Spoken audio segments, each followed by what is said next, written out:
Britain will continue to lead the charge as we shift gears towards a more secure and peaceful future. We're exploring every lever to turn up the pressure against Putin. Follow this channel, EKO Channel TV, for more updates on international news. Britain will continue to lead the charge as we shift gears towards a more secure and peaceful future.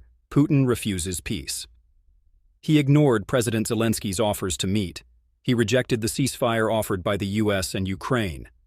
His war targets ordinary Ukrainians going about their lives. This week, his forces attacked a Ukrainian nursery school in Kharkiv, putting a 6-month-old baby in hospital. We can all see that Putin continues to choose violence, brutality, and destruction. We will not stand for this. Which is why yesterday we continued our efforts to lead the charge in further piling pressure on Putin by hosting a coalition of the willing meeting in London. But how do we get Putin to the table when he clearly doesn't want to be there? 2 weeks ago, alongside the Foreign Secretary, I announced strong new sanctions on Russia's 2 biggest oil companies, Rosneft and Lukoil. This is the most impactful UK sanctions package on Russian energy revenues since the war began. That means that no UK citizen or company can buy their oil and put money in Russia's coffers or help others to do so. This coincided with Putin kicking off his Russian Energy Week in Moscow, undermining his efforts to pitch his most valuable funding stream to those across the globe. With these new measures, we are moving away from the incrementalism of past sanctions and taking decisive action. And on Friday, the UK government hosted a coalition of the willing meeting to further pile pressure on Putin. Last week, I flew to the US to meet with global partners and rally them to the cause of cutting Russia off from its oil and gas revenues.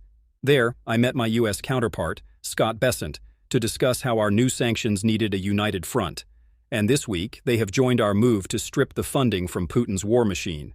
President Trump's sanctions on Rosneft and Lukoil on Thursday, alongside UK action, will make it significantly harder for Russia to find buyers for this oil, and will substantially undermine their ability to finance their illegal war.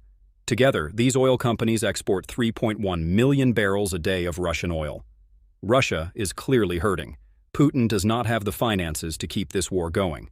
The EU this week also passed their 19th package of sanctions, taking important action to hit Russia's gas sector for the first time. But we will not stop there.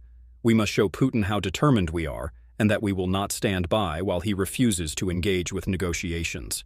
Britain's national security, the foundation of our plan for change, depends on Ukraine's security. That's why we're exploring every lever we can pull to turn up the pressure. That means depriving Putin of money to fund his war, while also providing Ukraine with the funding it so desperately needs to defend itself.